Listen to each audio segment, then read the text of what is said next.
শেখ হাসিনা সরকারের আয়নাঘর নামক বন্দিশালায় দীর্ঘ ৮ বছর বন্দী থাকার পর গেল বছরের ৬ আগস্ট মুক্তি পান সেনা কর্মকর্তা ব্রিগেডিয়ার জেনারেল অবসরপ্রাপ্ত আব্দুল্লাহিল আমান আজমি। শনিবার সামাজিক যোগাযোগ মাধ্যম ফেসবুকে তার বন্দী জীবন নিয়ে একটি পোস্ট শেয়ার করেছেন আমান আজমি।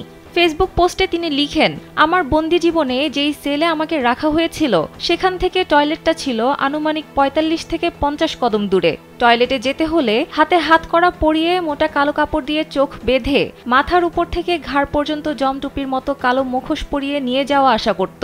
পরের দিকে অবশ্য তার অব্যাহত অভিযোগের চাপে মুখোশ পরানো বন্ধ করেছিল বলে জানান।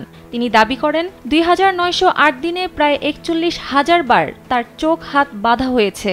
বলেন, পৃথিবীর ইতিহাসে বোধহয় এই রেকর্ড আর নেই। আর নয় সৌন্দর্য নিয়ে চিন্তা, এবার নিজেকে সুন্দর করে তুলুন স্টাইল ম্যানিয়াক্সের সাথে। কত নির্মম হতে পারে জালেমরা। মহান আল্লাহ বলেছেন, আমি জুলুম হারাম করেছি। আখিরাতে এই জালিমদের কি পরিণতি হবে বলে মনে করেন? ২০১৬ সালের ২২ আগস্ট রাতে আব্দুল্লাহিল আমান আজমিকে তুলে নেওয়া হয়। সে সময় জামায়াতে ইসলামীর পক্ষ থেকে বলা হয়, রাজধানীর বড় মগবাজারের বাসা থেকে সাদা পোশাকে আইনশৃঙ্খলা রক্ষাকারী বাহিনীর পরিচয় দিয়ে তাকে আটক করা হয়। এরপর থেকেই নিখোঁজ ছিলেন তিনি।